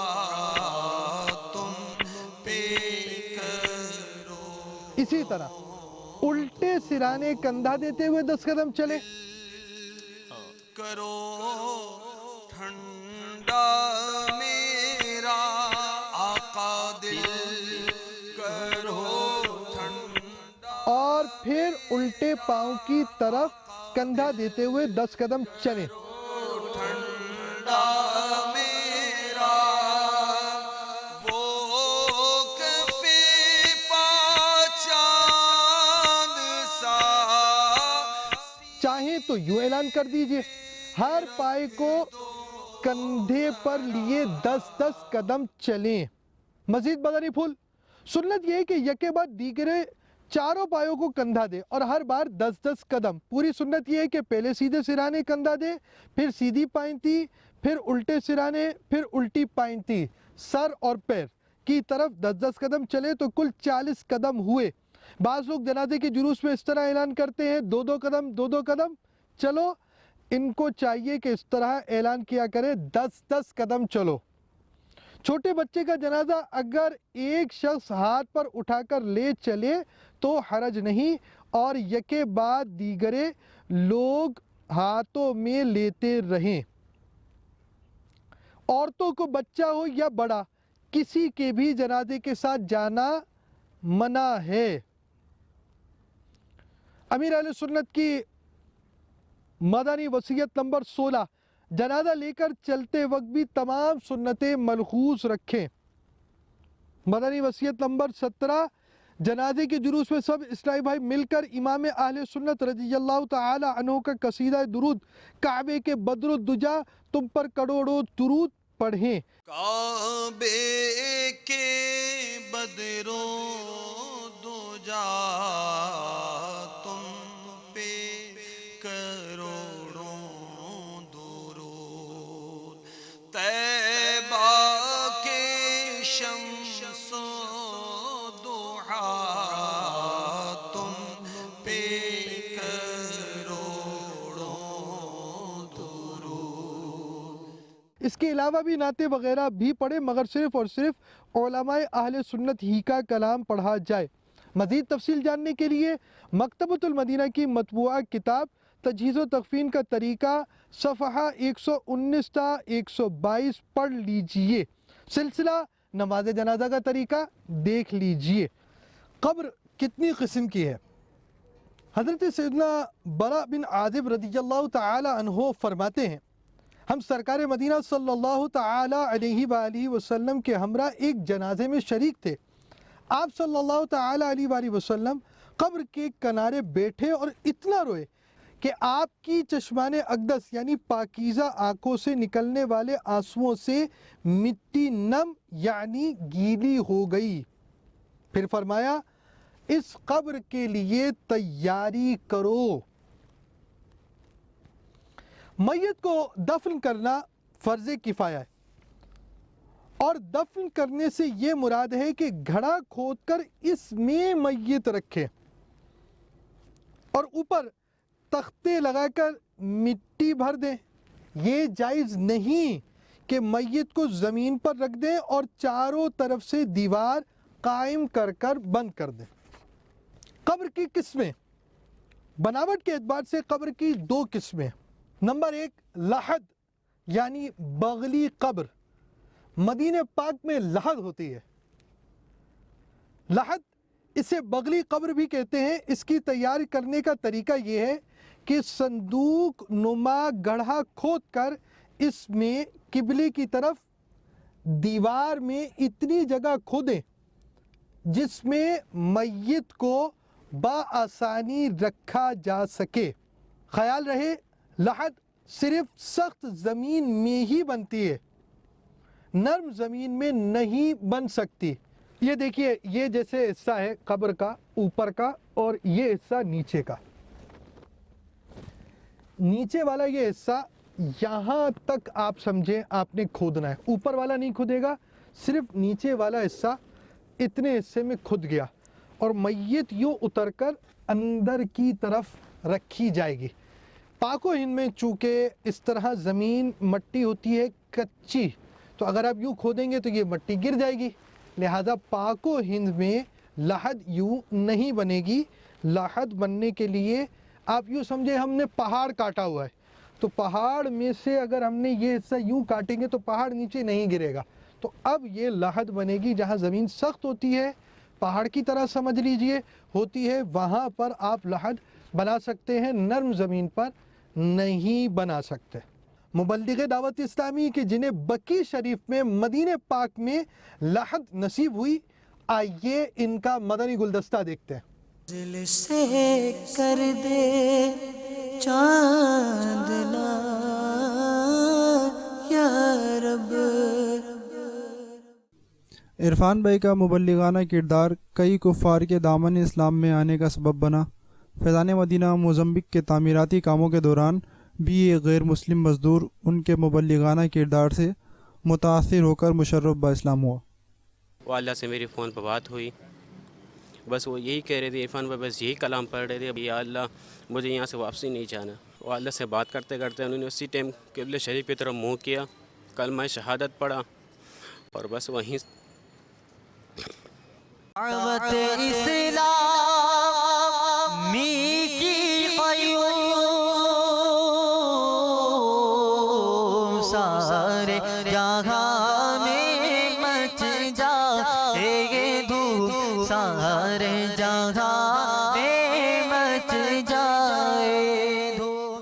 میں ہوں سنی رہوں سنی مروں سنی مدینے میں.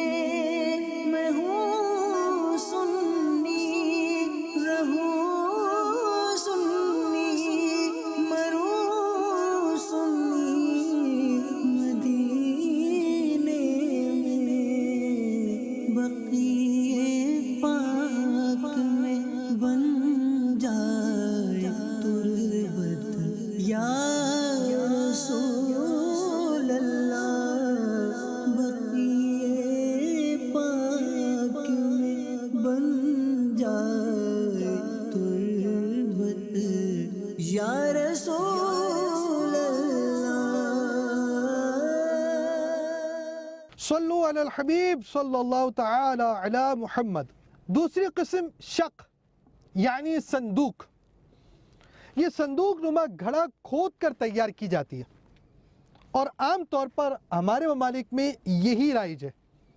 لحد سنت ہے, اگر زمین اس قابل ہو تو یہی کرے, اور نرم زمین ہو تو صندوق میں حرج نہیں.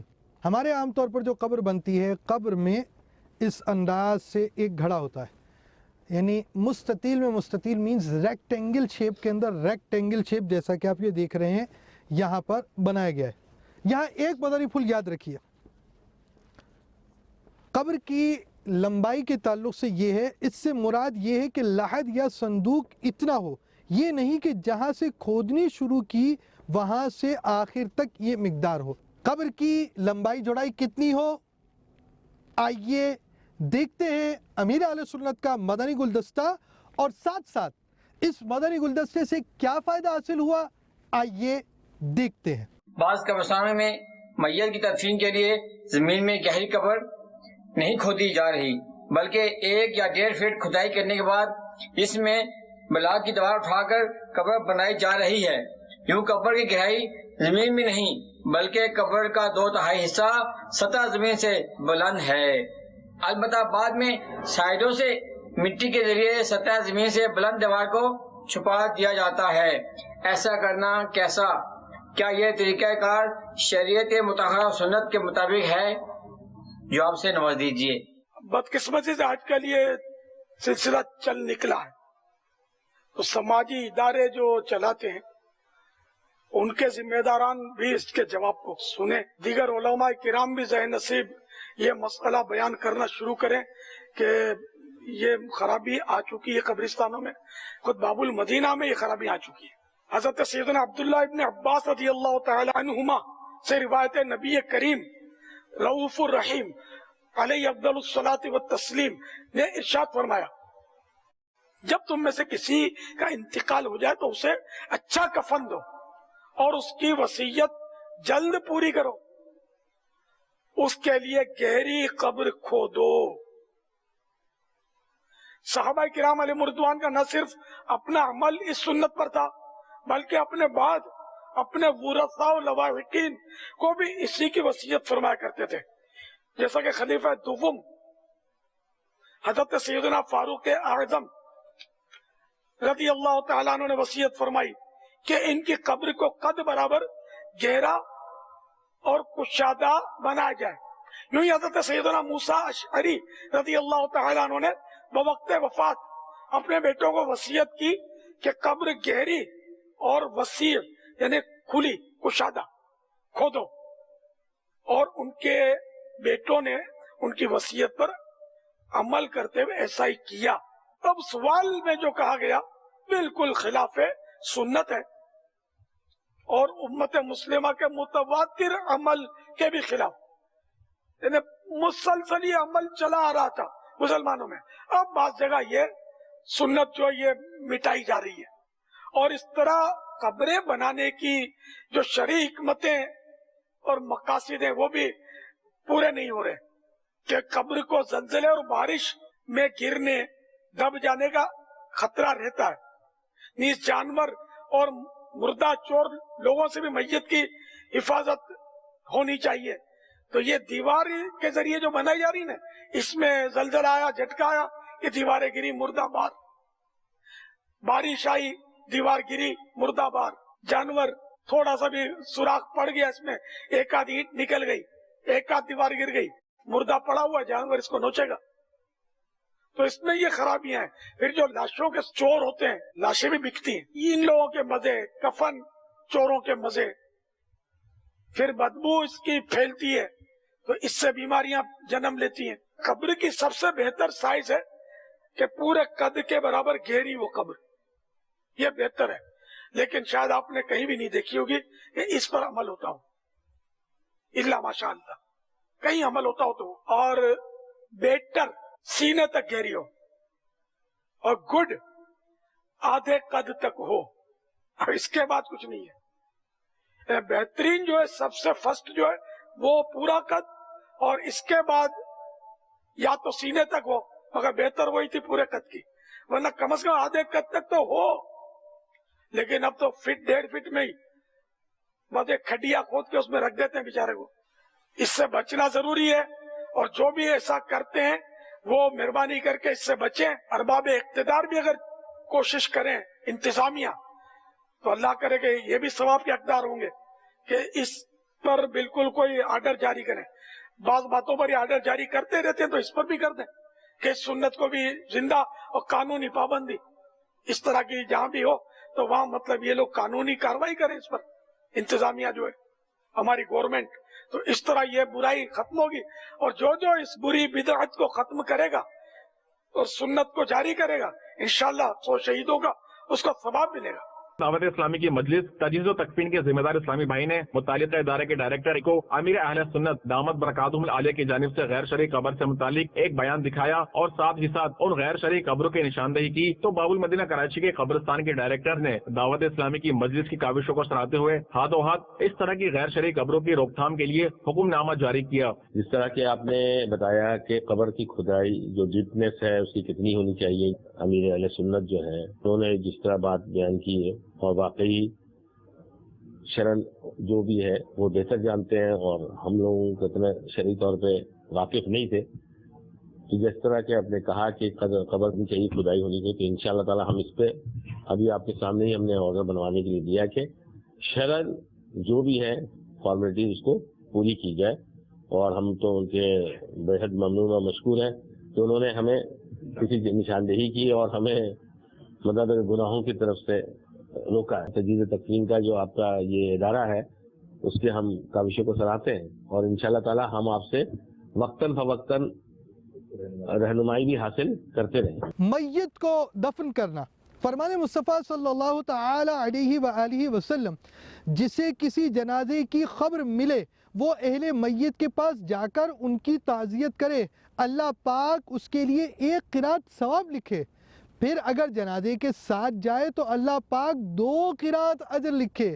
پھر اس پر نماز پڑھے تو 3 قرات، پھر دفن میں حاضر ہو تو 4 اور ہر قرات کوہ احد یعنی احد پہاڑ کے برابر ہے۔ تدفین کی نیتیں: رضا الہی پانے اور ثواب آخرت کمانے کے لیے عاشقان رسول کی تدفین میں حصہ لوں گا، فرض کفایہ ادا کروں گا، حق مسلم کی ادائیگی کروں گا، قبرستان کی دعا پڑھوں گا، السلام علیکم یا اہل القبور یغفر اللہ لنا ولکم وانتم سلفنا ونحن بالاثر۔ ممکن ہوا تو دوسروں کو بھی بلند آواز سے پڑھاؤں گا۔ پاؤں زخمی ہونے یا ایذا کا اندیشہ نہ ہو تو قبرستان میں ننگے پاؤں چلوں گا، قبر پر پاؤں رکھنے اور بیٹھنے سے بچوں گا، اور ممکن ہوا تو نرمی سے سمجھا کر دوسروں کو بھی بچاؤں گا۔ بیجا گفتگو اور ہنسی مذاق سے پرہیز کروں گا، موقع کی مناسبت سے لوگوں کو اکٹھا کر کر نیکی کی دعوت پیش کروں گا، موت اور قبر میں اترنے کو یاد کر کر خود کو اور دوسروں کو عبرت دلاؤں گا۔ مرحوم اور تمام مؤمنین کے لیے دعائے مغفرت کروں گا، ایصال ثواب بھی کروں گا۔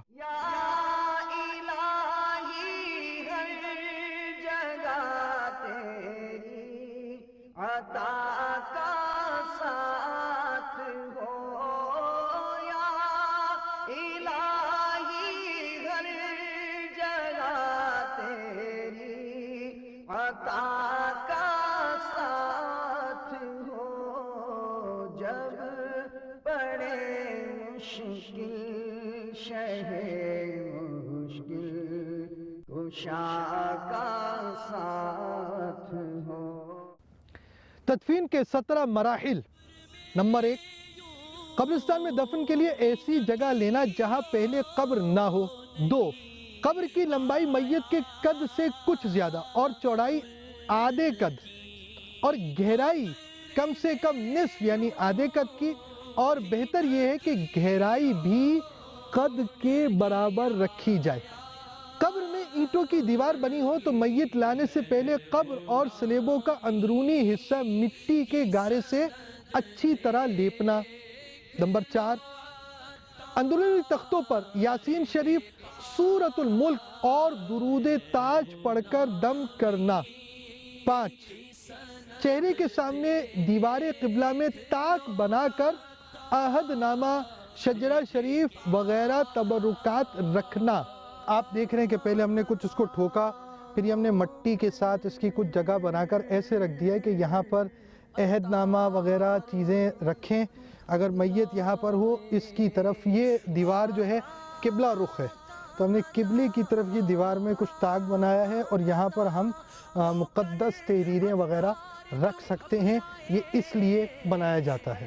باپا کی تحریریں جو کہ حاجی زمزم رضا تاریخ کو باپا نے عطا فرمائی تھی، یہ اپنے مرشد کی یادگاریں قبر میں لے کے جا رہے ہیں اپنے ساتھ۔ 6، میت کو قبلے کی جانب سے قبر میں اتارنا۔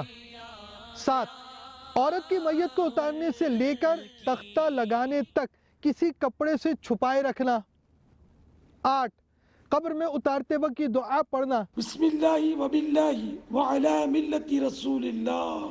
9، میت کو سیدھی کروٹ لٹانا یا منہ قبلے کی طرف کرنا اور کفن کی بندش کھول دینا۔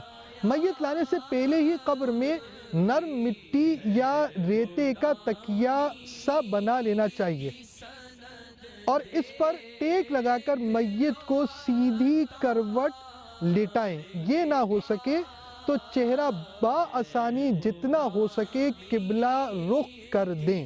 10، بعد دفن سرہانے کی طرف سے 3 بار مٹی ڈالنا۔ پہلی بار منہا خلقناکم، دوسری بار وفیہا نعیدکم، اور تیسری بار ومنہا نخرجکم تارۃ اخری۔ نمبر 11، قبر اونٹ کے کوہان کی طرح ڈھال والی بنانا اور اونچائی 1 بالش یا کچھ زیادہ رکھنا۔ 12، بعد دفن قبر پر پانی چھڑکنا۔ 13، قبر پر پھول ڈالنا کہ جب تک تر رہیں گے تسبیح کریں گے اور میت کا دل بہلے گا۔ 14، دفن کے بعد سرہانے سورہ بقرہ کی شروع کی آیات الف لام میم تا مفلحون تک اور قدموں کی طرف آخری رکوع کی آیات آمن الرسول سے ختم سورت تک پڑھنا۔ الف لام میم ذلك الكتاب لا ريب فيه هدى للمتقين الذين يؤمنون بالغيب ويقيمون الصلاة ومما رزقناهم ينفقون آمن الرسول بما أنزل إليه من ربه والمؤمنون 15 تلقین کرنا، قبر کے سرہانے کھڑے ہو کر 3 مرتبہ یوں کہے: یا زمزم رضا عطاری بن نور جہان، یا زمزم رضا عطاری بن نور جہان، یا زمزم رضا عطاری بن نور جہان، اذکر ما خرجت من الدنیا شہادت ان لا الہ الا اللہ وان محمد عبدہ ورسولہ صلی اللہ تعالی علیہ وآلہ وسلم، وانک رضیت باللہ ربا وبالاسلام دینا وبمحمد صلی اللہ علیہ وآلہ وسلم نبیا وبالقرآن اماما۔ 16 دعا و ایصال ثواب کرنا۔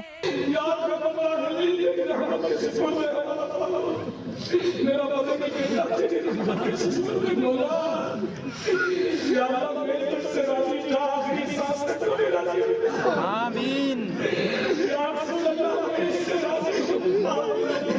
آمین۔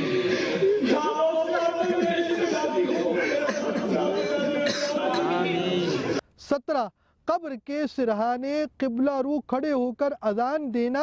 امیر اہل سنت فرماتے ہیں تدفین کے بعد اس طرح اعلان کیجئے: عاشقان رسول متوجہ ہوں، انشاءاللہ عز و جل اب قرآن کریم کی صورتیں پڑھی جائیں گی، انہیں کان لگا کر خوب توجہ سے سنیے، پھر اذان دی جائے گی، اس کا جواب دیجئے، پھر دعا مانگی جائے گی۔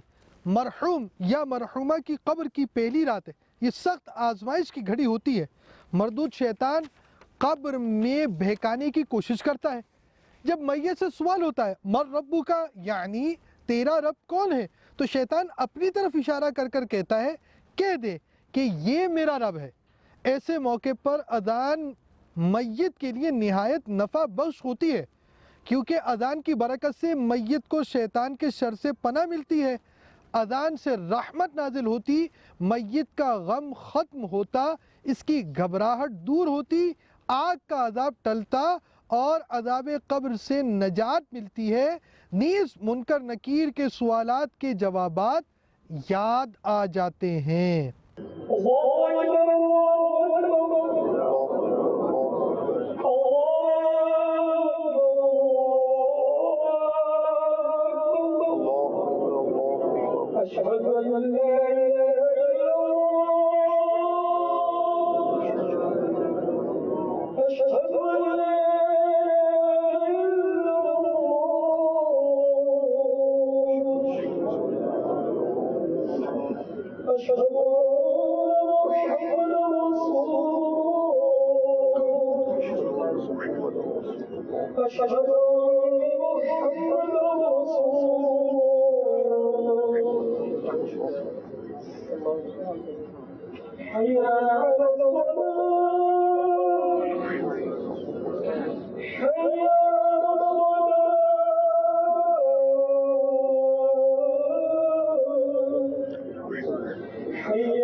صلو علی الحبیب صلی اللہ تعالی علی محمد۔ ہمارے سلسلے میں ہم ہر عنوان کے تحت جو امیر اہل سنت کی مدنی وصیتیں آتی ہیں وہ بھی بیان کرتے ہیں۔ امیر اہل سنت کی مدنی وصیت نمبر 3، قبر کا سائز وغیرہ سنت کے مطابق ہو اور لاحت بنائے کہ سنت ہے۔ مدنی وصیت نمبر 4، اندرونی قبر دیوار وغیرہ کچی مٹی کی ہو، آگ کی پکی ہوئی اینٹیں استعمال نہ کی جائیں۔ اگر اندر میں پکی ہوئی اینٹ کی دیواریں ضروری ہوں تو اندرونی حصہ مٹی کے گارے سے اچھی طرح لیپ دیا جائے۔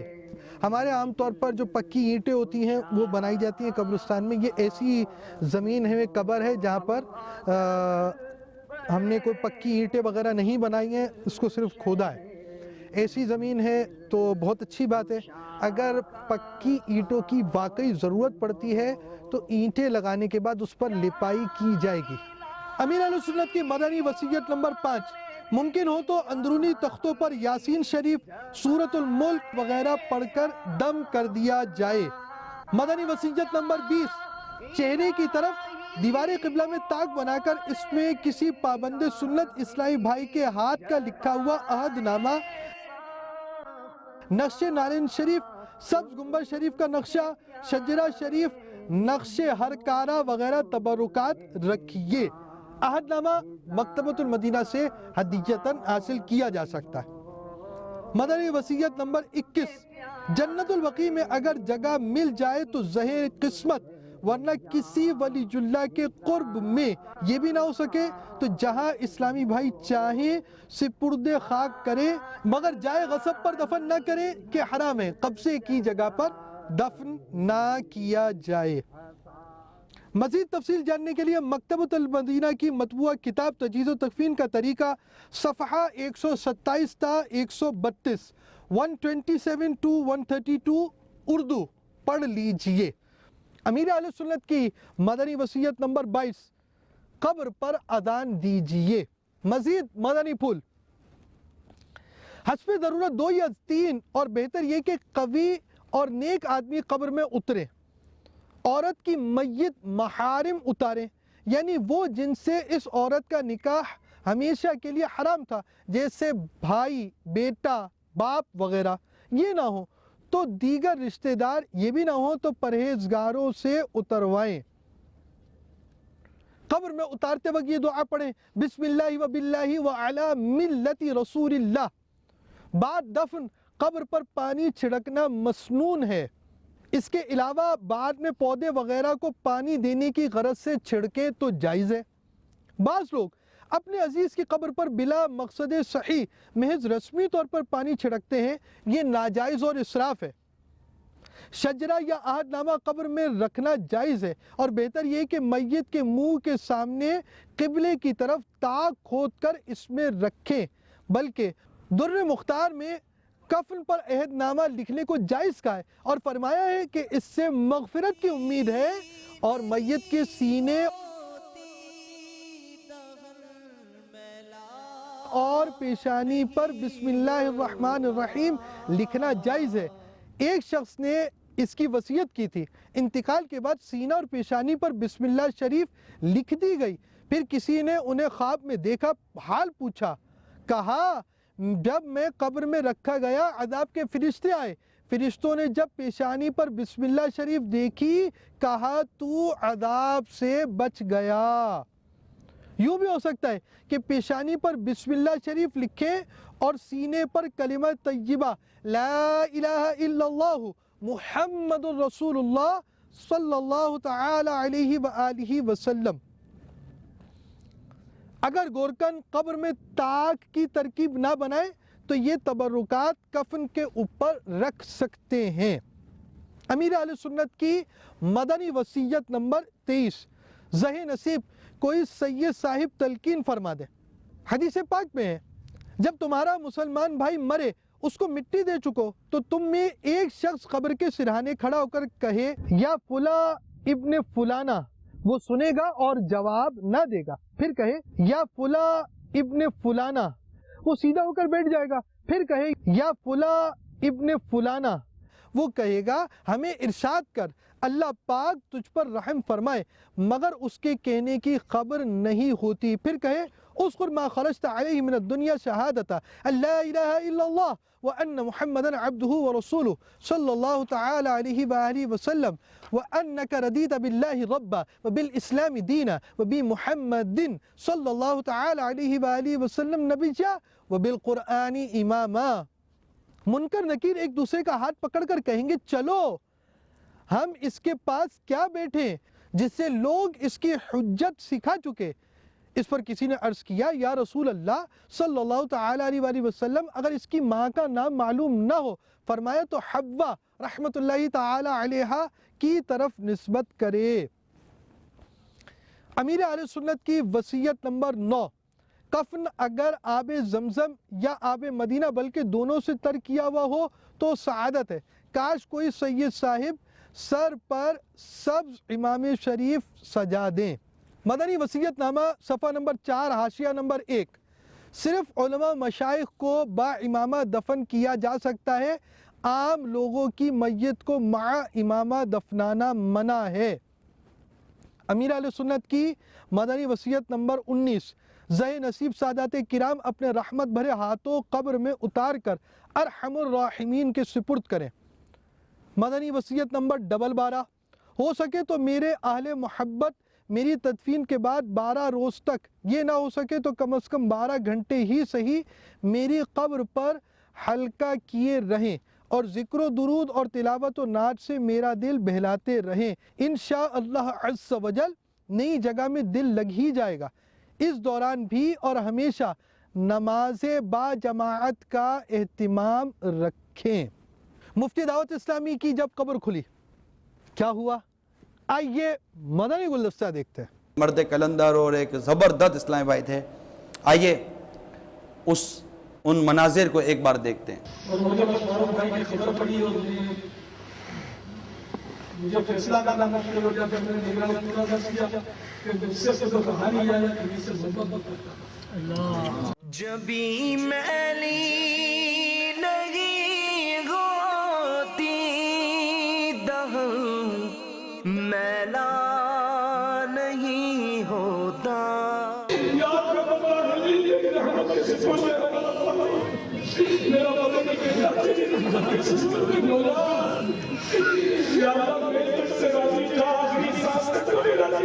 آمین۔ 25 جولائی سن 2009 باب المدینہ کراچی پاکستان میں شدید بارشیں ہوئی۔ باب المدینہ میں زبردست بارشیں ہوئی، کہتے ہیں کہ پچھلے کئی ریکارڈ ٹوٹے ہیں اس بارشوں سے۔ اس بارش میں مفتی دعوت اسلامی رحمت اللہ تعالیٰ علیہ مزار شریف کا بارش کی وجہ سے شکستہ ہو گئی اور ایک حصہ جو تھا وہ زمین میں ان کی مزار شریف میں داخل ہو گیا۔ قبر کی مرمت کے متعلق جو حکم شرعی تھا ہم نے وہ حاصل کیا۔ ہمارے مفتیان کرام نے ہماری رہنمائی کی کہ پوزیشن یہ ہے کہ کوئی ایک اسلامی بھائی اندر جائے، تو پھر ہمارا آپس میں مشورہ ہوا کہ شہزادہ عطار کو عرض کرتے ہیں کہ وہ جائیں اور وہ دیکھیں۔ تو جیسا کہ آپ ابھی یہ دیکھیے، یہ مزار شریف کا کتبہ ہے، یہ اوپر جیسے کہ یہ پہلے جنگلہ رکھ دیا تھا کیونکہ وہ جو شکست حال تھا، پھر ہم نے جنگلہ ہٹایا۔ جب جنگلہ ہٹایا تو اب یہ دیکھیے کہ یہ آپ کو ہال نظر آئے گا، یہ ہال ہے، یہ نیچے گر چکی تھی سیل۔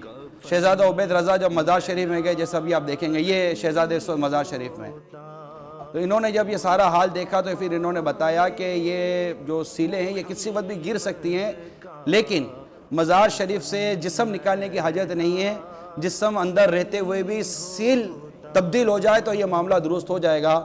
تو پھر ہمیں دوبارہ شرعی رہنمائی لی تو پھر انہوں نے یہی فرمایا کہ جو شہزادے اندر ہے یہ اندر ہی رہیں، کسی اور کو اندر نہ بھیجا جائے۔ شہزادے سے پھر ہم نے پوچھا آپ نے کیا دیکھا، تو شہزادے بتا رہے کیا دیکھا انہوں نے۔ جی کیا فرما رہے رضا بھائی؟ قبلہ ہوئے، چہرہ شریف قبلہ ہوئے۔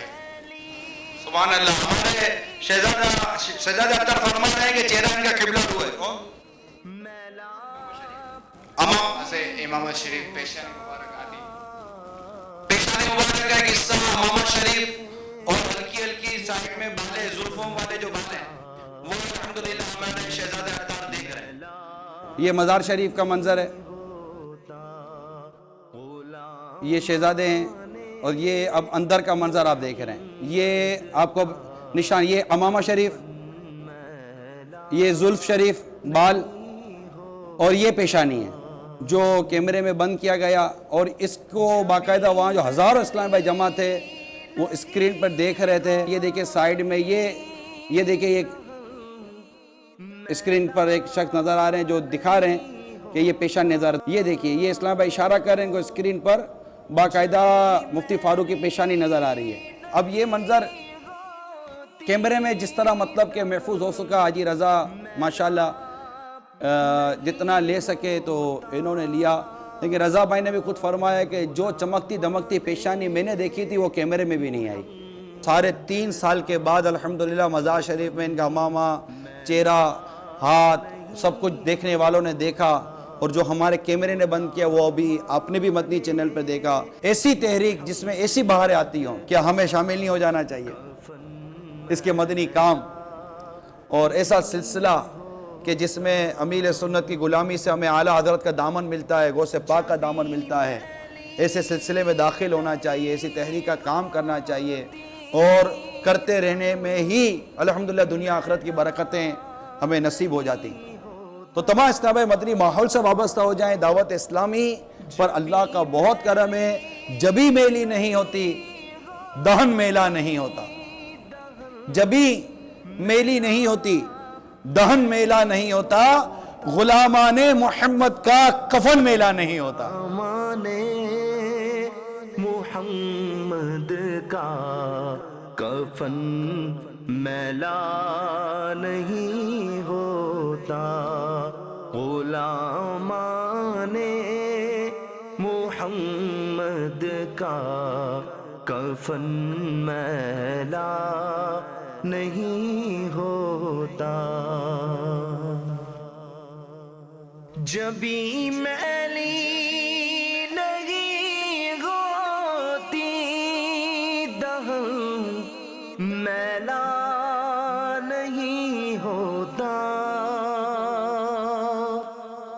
جبھی میلی نہیں ہوتی، دہن میلا نہیں ہوتا، غلامان محمد کا کفن میلا۔ تاثرات ارشاد فرمائیں۔ بس تاثرات کیا ہوں گے، یہ تو ایک دم ایمان روشن ہو گیا۔